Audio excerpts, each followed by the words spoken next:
Hello, good morning and welcome back again. CrPC में arrest का topic complete कर लिया था। अरेस्ट डिफाइन कहाँ था तो कहीं डिफाइन नहीं है। चैप्टर 5 में प्रोसीजर ऑफ अरेस्ट बता रखा है। 41 से लेकर 60 तक हमने सारे कर लिए थे। जितने भी इंपॉर्टेंट कंटेंट थे, जितने भी इंपॉर्टेंट पॉइंट थे अरेस्ट के रिगार्डिंग, कॉग्निजेबल ऑफेंस में कैसे होगा, नॉन कॉग्निजेबल ऑफेंस में कैसे होगा, police officer, private person, magistrate कैसे अरेस्ट करेंगे, सर्च ऑफ प्लेस कैसे होगा, search of person, seizure memo section 51, examination of person, examination of accused of a rape offence, examination of arrested person, arrest करने के बाद किसको इन्फॉर्म करेंगे। Mostly सारे कंसेप्ट अरेस्ट का 41 से 60 तक कंप्लीट हो चुका है। जो 3 वीडियो लगी, 3 या 4 वीडियो प्लेलिस्ट में होगी सीआरपीसी की प्लेलिस्ट में। आज लास्ट वीडियो है अरेस्ट के टॉपिक पे, जो इतनी बड़ी नहीं होगी क्योंकि 3-4 केस लॉज हैं। सब में एक ही बात बता रखी थी। इन शॉर्ट कहूँ तो 4 केस लॉज हैं, 3 केस लॉज हैं, जिसमें एक ही बात बता रखी है घुमा फिरा के, और कहीं ना कहीं वो राइट बता रखे हैं एक अरेस्टेड पर्सन की। चाहे वो DK बासु केस हो, जोगिंदर शर्मा केस हो, सुनील बत्रा केस हो। उसका एक केस था Delhi judicial service association versus state of Gujarat, कि जब कोई जुडिशियल ऑफिसर कोई ऐसा ऑफेंस कमिट करता है जब उसको अरेस्ट करना पड़ता है, उसको अरेस्ट करने की सिचुएशन आती है, तब क्या होता है, तब किससे परमिशन लेते हैं, क्या सही में उसे अरेस्ट किया जाता है या नहीं किया जाता। ये पूरा प्रोसेस आज की वीडियो में करेंगे। तो इतनी वीडियो ज़्यादा बड़ी नहीं होगी, 10-15 मिनट की वीडियो होगी। बाकी हाँ, लिंक अप होते जाएंगे सेक्शंस, क्योंकि बहुत सारे सेक्शंस ऐसे हैं जो इस केस लॉ के बाद ऐड हुए थे। जैसे DK Basu versus state of West Bengal, DK Basu versus state of West Bengal के बाद हमारा 41A, अगर कॉग्निजेबल ऑफेंस में अरेस्ट नहीं कर रहे तो क्या प्रोसेस है, 41B memorandum of arrest, 41C control room, और 41D right to meet an advocate. ये हमारे चारों सेक्शन हमारे DK बासु केस के बाद ऐड हुए थे। जो अमेंडमेंट तो होगी थी 2008 में, अमेंडमेंट क्रिमिनल अमेंडमेंट एक्ट जो है 2008 का, ये अमेंडमेंट हो चुकी थी 2008 में, बट ये फोर्स में आए थे 2009 में, इसलिए इसे लिखा जाता है 2009 अमेंडमेंट, लेकिन ये 2008 में हो चुकी है। तो ये कुछ बेसिक पॉइंट्स हैं जिन्हें एक्सप्लेन नहीं करना पड़ेगा, उसे बताना पड़ेगा कौन कौन से पॉइंट्स हैं। एज द मतलब 7-8 पॉइंट ऐसे पता लग जाएंगे जो एक राइट ऑफ अरेस्टेड पर्सन है। एक अरेस्ट किसी पर्सन को अरेस्ट किया जा रहा है तो उसके पास क्या राइट है। तो आज की वीडियो में यही होगा, करते हैं स्टार्ट आज की वीडियो।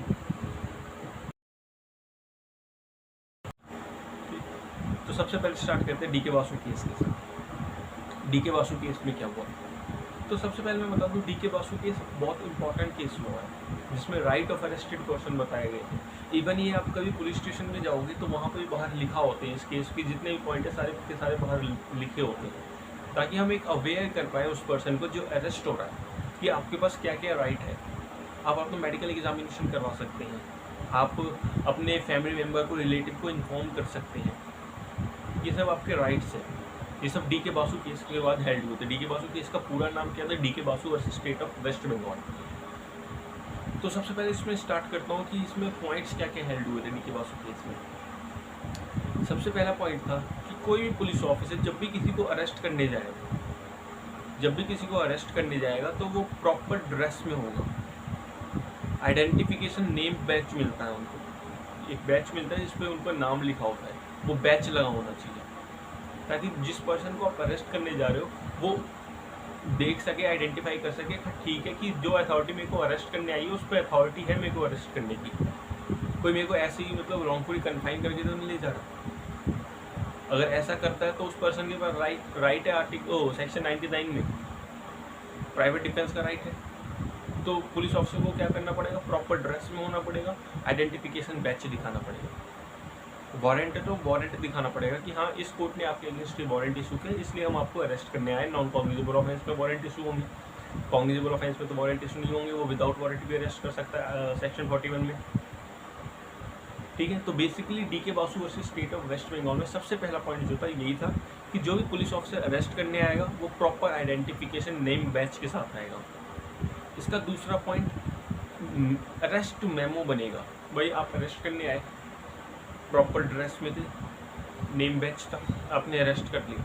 अरेस्ट करने के बाद क्या होगा, मैंने मेमोरेंडम ऑफ अरेस्ट बताया था 41B में। वहाँ पे बताया था कि कोई भी पुलिस ऑफिसर जब भी अरेस्ट करने आता है, किसी पर्सन को अरेस्ट करता है, उसका एक मेमोरेंडम ऑफ अरेस्ट बनाता है, जिसमें वो सब कुछ मेंशन करता है कि किसको अरेस्ट किया, कहाँ से अरेस्ट किया, किस ऑफेंस में अरेस्ट किया और किस पुलिस ऑफिसर ने अरेस्ट किया। उसके बाद 41B के क्लॉज 2 में मैंने बताया था कि जो भी मेमोरेंडम ऑफ अरेस्ट बनाए उसमें विटनेस अटैच करेगा उसे। कौन होगा विटनेस? कोई भी एक विटनेस हो सकता है। कौन होगा? या तो फैमिली मेम्बर या फिर कोई भी रिस्पेक्टेड मेंबर ऑफ सोसाइटी, ताकि फैमिली मेम्बर पे नोटिस में बात जा सके कि हाँ भाई, आपका जो बेटा था, जो भी रिलेटिव है जिसको हमने अरेस्ट किया है, हाँ उसको हमने अरेस्ट किया, इस ऑफेंस में अरेस्ट किया और अरेस्ट करके यहाँ इस पुलिस स्टेशन, इस एरिया के इस पुलिस स्टेशन में रखा है। ठीक, उनको तो इन्फॉर्म करना पड़ेगा, फैमिली मेम्बर्स को इन्फॉर्म करना पड़ेगा। यही चीज़ मेमोरेंडम ऑफ अरेस्ट में बता रखा है कि जिस पर्सन को भी आपने अरेस्ट किया उसका एक मेमोरेंडम बनाओ। थर्ड पॉइंट इसमें था इंटीमेशन मैन्यू। इन्फॉर्म करना पड़ेगा हमें, फैमिली मेम्बर्स, रिलेटिव, जिसको भी वो कहता है, अरेस्टेड पर्सन जिसको भी इन्फॉर्म करने के लिए कहता है, हमें उसे इन्फॉर्म करना पड़ेगा। इंटीमेशन मेमो हमने किस में पढ़ा था? सेक्शन 50A में। लिंक करते जाऊंगा एक एक पॉइंट तक।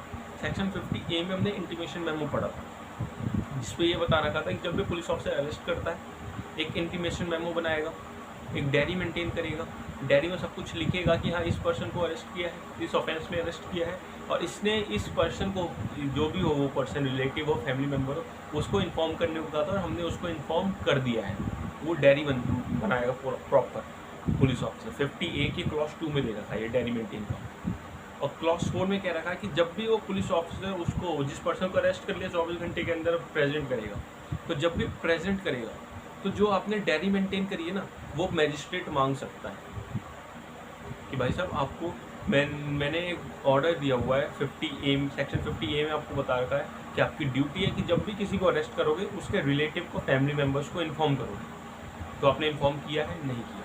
इन्फॉर्म करोगे तो डायरी मेंटेन करनी पड़ेगी। तो वही डायरी जब वो 24 घंटे के बाद उस अरेस्टेड पर्सन को प्रेजेंट करेगा पुलिस ऑफिसर कोर्ट में, तो कोर्ट में जज उस डायरी को मांग सकता है कि मेरे को वो डायरी दिखाओ। उसके बाद पहला राइट समझ आ गया, आइडेंटिफिकेशन, पूरा पर नेम बैच होगा। दूसरा मेमोरेंडम ऑफ अरेस्ट 41B। तीसरा इंटीमेशन मेमो 50A। चौथा, जिस पर्सन को भी हमने अरेस्ट किया है उसको उसका ग्राउंड ऑफ अरेस्ट बताओ, किस ग्राउंड पे हमने उसे अरेस्ट किया। उसको ये बताओ कि उसको बेल मिल सकती है, नहीं मिल सकती, उसने बेलेबल ऑफेंस कमिट किया है या नॉन बेलेबल ऑफेंस कमिट किया। बेलेबल ऑफेंस कमिट किया तो उसको एटलीस्ट बता तो दो कि हाँ, आपको बेल मिल सकती है। ये चीज़ हमने कहाँ पढ़ी थी? सेक्शन 50 में पढ़ी थी। और सेक्शन 50 ऐसा था कि अगर उसकी कंडीशन फॉलो नहीं करी तो पूरा का पूरा अरेस्ट वॉइड हो जाता था, जहाँ पे ये बता रखा था कि अरेस्टेड पर्सन को आप इन्फॉर्म करो उसका ग्राउंड ऑफ अरेस्ट, कि भाई अरेस्ट करके ले जा रहे हो, ठीक है ले जाओ, बट उसे ग्राउंड तो बता दो किस ग्राउंड पे लेके जा रहे हो। उसने ऐसा कौन सा ऑफेंस कमिट कर दिया जो आप उसे लेके जा रहे हो, और लेके भी जा रहे हो और उसने बेलेबल ऑफेंस कमिट किया तो उसको इन्फॉर्म करो कि आपके पास बेल का राइट है, आप बेल के लिए अप्लाई कर सकते हैं। ये सब आपको इन्फॉर्म करना पड़ेगा। यही इसका फोर्थ पॉइंट है कि आप अगर इन्फॉर्म नहीं कर रहे, उसके पास बेल का राइट है, आप उसे इन्फॉर्म ही नहीं कर रहे। अब आप ही सपोज करो एक नॉर्मल लेमैन है, उसको कैसे पता कि कौन सा ऑफेंस किस नेचर का है, वो बेलेबल है, नॉन बेलेबल है, कंपाउंडेबल है, नॉन कंपाउंडेबल है। एटलीस्ट बेलेबल है तो उसे इन्फॉर्म तो कर दो ताकि वो अपनी बेल ले सके। ठीक है, ये फोर्थ पॉइंट बता रखा था इसका। फिफ्थ पॉइंट बता रखा था right to meet an advocate not throughout the interrogation. आपको एडवोकेट से मिलने का राइट है। जब वो इंटेरोगेशन क्या होता है, जब पुलिस क्वेश्चन करती है, ठीक है, तो आपको एडवोकेट से मिलने का राइट है, ठीक है, लेकिन ये नहीं कि एडवोकेट आपके साथ पूरे दिन बैठा रहेगा। आपको एक स्पेसिफिक टाइम दे दिया जाएगा, 1 घंटे 2 घंटे आपका एडवोकेट आपके साथ होगा। आपको जो बात करनी है, जो पूछना है, जो एडवाइस लेनी है, उससे वो ले लो। पूरी इंटेरोगेशन के टाइम आपका एडवोकेट आपके साथ नहीं हो सकता। ये 41D में भी बताया था मैंने। 41D भी 2009 के बाद ही ऐड हुआ था, 2009 में ही ऐड हुआ था। डी के बासु केस में मैंने पहले बताया था। डी के बासु केस के बाद 2008 में अमेंडमेंट हुई थी, क्रिमिनल अमेंडमेंट, और उसके बाद ये पॉइंट्स ऐड हुई थी। तो अभी तक 5 पॉइंट बता दिए नेम प्लेट कह रहा हूँ मतलब आइडेंटिफिकेशन नेम बैच, उसके बाद अरेस्ट मेमो, इंफॉर्मेशन मेमो, और क्या कहते हैं सेक्शन 50 में राइट टू बेल है नहीं है, और लास्ट पॉइंट अभी बताया कि जो भी एडवोकेट है उससे मिलने का राइट होता है उससे अरेस्टेड पर्सन को। उसके बाद अरेस्टेड पर्सन पे एक और राइट है कि वो अपना मेडिकल एग्जामिनेशन करवा सकता है। अरेस्टेड पर्सन करवा सकता है, अरेस्टेड पर्सन की बात होगी, अरेस्टेड पर्सन अपना मेडिकल एग्जामिनेशन करवा सकता है। कौन सेक्शन में करवा सकता है अरेस्टेड पर्सन अपना मेडिकल एग्जामिनेशन? तो सेक्शन 54, सेक्शन 54 में अरेस्टेड पर्सन अपना मेडिकल एग्जामिनेशन करवा सकता है। 53 में एक्यूज्ड करवा रहा था मेडिकल एग्जामिनेशन, और एक्यूज्ड करवा नहीं रहा था, वहाँ पे रिक्वेस्ट कर रहा था police officer not below the rank of sub inspector, तब जाके मेडिकल एग्जामिनेशन होगा।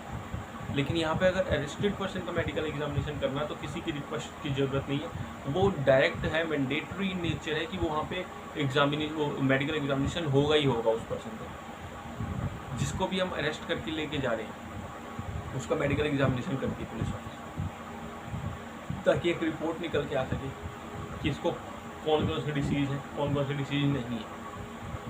एक रिपोर्ट जो निकल के आती है, रिपोर्ट की एक कॉपी फैमिली मैन को दे दी जाती है, फैमिली पर्सन को दे दी जाती है, एक पुलिस अपने पास रखती है, ताकि उसके साथ जेल के अंदर कोई ऐसा एक्ट कमिट ना हो जिससे उसको इंजरी हो जाए, उसके वो जेल के अंदर कोई ऐसे एक्ट कमिट ना हो जिससे उसको मतलब हर्ट हो जाए, ग्रीवियस हर्ट हो जाए। जेल के अंदर ही लड़ाइयाँ होती रहती, पुलिस ही अपनी पावर का मिसयूज करती रहती है।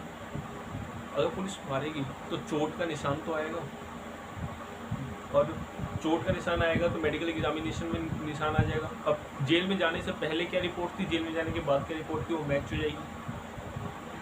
ठीक है, मिलाएंगे तो पता लग जाएगा कि नहीं पहले ये चोट नहीं थी, ये जेल में आने के बाद ये चोट लगी है। डेट मीन्स पुलिस ने मिसयूज की अपनी पावर, पुलिस के पास राइट नहीं था उन्हें रिमांड पे लेने का, उन्हें मारने का, बट उसके बाद भी पुलिस ने मारा। ठीक है, इसलिए अरेस्टेड पर्सन एक अपना डिफेंस लेके चलता है, पहले ही अपना मेडिकल एग्जामिनेशन करवा के चलता है। ये कुछ पॉइंट्स थे जो डी के बासु केस में हेल्ड हुए थे। एक दो पॉइंट सॉल्व थे, जैसे जिस पर्सन को पुलिस ऑफिसर ने अरेस्ट कर लिया उसके 8 घंटे और 12 घंटे के बीच में, 8 से 12 घंटे के बीच में आपको इन्फॉर्म करना पड़ेगा उसके फैमिली मेम्बर्स को।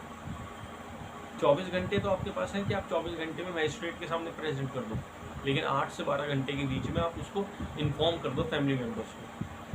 ये बता रखा था हमारा, इसमें एक as a right, as a duty थी पुलिस ऑफिसर की, डी के बासु केस में क्या था कि जब भी पुलिस ऑफिसर अरेस्ट कर लेगा किसी को, उसके बाद वो डिस्ट्रिक्ट मजिस्ट्रेट को इन्फॉर्म करेगा कि हमने इस पर्सन को अरेस्ट कर लिया।